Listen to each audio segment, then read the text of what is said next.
सबसे पहले तो मैं एक्टिव न्यूज़ प्रोग्राम जी आपका धन्यवाद करता हूँ।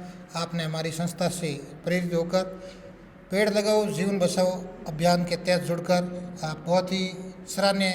नमस्कार, एक्टिव न्यूज़ में आपका स्वागत है। अभी मैं मौजूद हूँ दरकुड़ा में। मेरे साथ में हैं वीरमनाथ जी महाराज। इनके सानिध्य में हमने एक अभियान शुरुआत की थी, पेड़ लगाओ जीवन बचाओ की। उस अभियान के तहत पिछले साल हमने 21,000 पौधे इस अभियान के तहत लगाए थे और इनकी देखरेख में और इनकी साधनीय से इनसे मैं प्रेरित हुआ था और प्रेरित होकर मैंने एक पेड़ लगाओ जीवन बचाओ इस अभियान का नाम रखा और इस अभियान के तहत जालोर और बाड़मेर, बालोतरा और सांसौर इन चारों जिलों में हमने पौधे लगाए। और इस साल हमारा टारगेट है कि हम इस संख्या को बढ़ाएंगे और कम से कम 21 की जगह 31,000 पौधे लगाने का टारगेट है। बाकी गुरु महाराज के सानिध्य में हम थोड़ी बातचीत करेंगे पर्यावरण को लेकर। गुरु जी, पर्यावरण को लेकर क्या संदेश देना चाहोगे? सबसे पहले तो मैं एक्टिव न्यूज़ प्रोग्राम जी आपका धन्यवाद करता हूँ। आपने हमारी संस्था से प्रेरित होकर पेड़ लगाओ जीवन बचाओ अभियान के तहत जुड़कर आप बहुत ही सराहनीय काम कर रहे हो।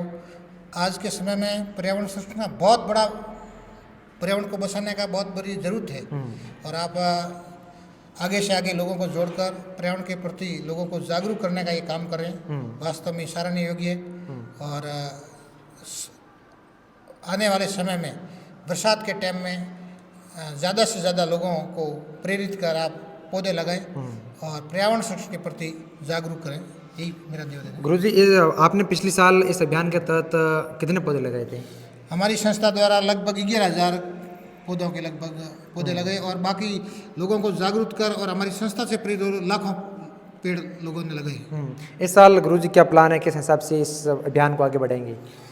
हमारा तो यही अभियान है कि कथाओं में जो लोग आते हैं उनको पर्यावरण संरक्षण के प्रति बताना और बरसात के मौसम में हमारी संस्था द्वारा सरकारी स्कूल, हॉस्पिटल, ऐसी सरकारी संस्थाओं को पौधे वितरण करना और हमारी संस्था की टीम द्वारा जगह जगह पौधे लगाना और पर्यावरण संरक्षण के प्रति जागरूक करने का अभियान रहेगा।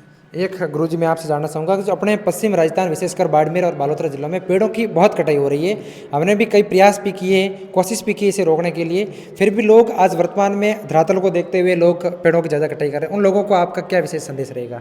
उन लोगों को मेरा यही निवेदन रहेगा कि आप पर्यावरण की महत्व को समझें और सरकार से भी अपील रहेगी कि विकास के नाम पर जगह जगह पूर्ण भूमि पे पेड़ों की कटाई हो रही है और भी कई ऐसी जगह जहाँ प्लांट लग रहे हैं वहाँ पर खेड़ी की कटाई हो रही है।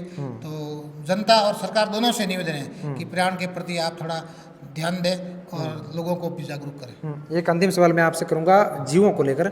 वर्तमान में देखें तो जीव जंतुओं को लेकर एक विनाश के तौर पर बढ़ रहा है। कई पुराने जमाने में ऐसे जीव जंतु थे वो आज नष्ट होते नजर आ रहे हैं। इसका प्रमुख कारण एक पेड़ों की कटाई है, क्योंकि पहले कई ऐसे सारे जीव जो पेड़ों के ऊपर निर्भर रहते थे, आज खेतों में लोगों ने पेड़ काटना शुरू कर दिया है, जंगल काटना शुरू कर दिया है, लोग जीवों के ऊपर अत्याचार कर रहे हैं। ऐसे लोगों के लिए आपका क्या संदेश रहेगा?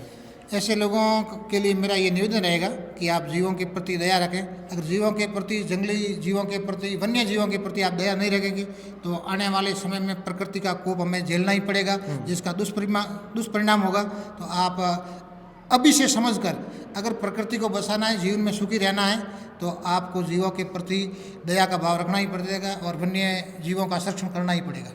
धन्यवाद। आज वर्तमान में देखा जाए तो टेम्परेचर इतना हावी हो चुका है, पिछले साल रिकॉर्ड रहा था गर्मी का और इस साल उससे भी भयंकर रिकॉर्ड रहने वाला है। आप सब लोगों से निवेदन है कि जितना हो सके आप लोग पेड़ लगाए, कम से कम एक पेड़ जरूर लगाए। बाकी अपने पास में जितना हो सके आप उतना लगाओ, लेकिन एक पेड़ आपको बड़ा करने की जिम्मेदारी जरूर लेनी है इस बार। बाकी गुरु जी के सानिध्य में हम इस बार बहुत बड़ा अभियान लेकर चलेंगे और हमारा टारगेट रहेगा कि कम से कम हम 50,000 समथिंग पौधे इस 4 जिलों में लगाएंगे। ज़्यादा से ज़्यादा लोगों को जागरूक करेंगे। आप सब लोग जागरूक हो और हमारे इस अभियान में जुड़े और इस पर्यावरण को हरा भरा बनाने में सहयोग करें। धन्यवाद।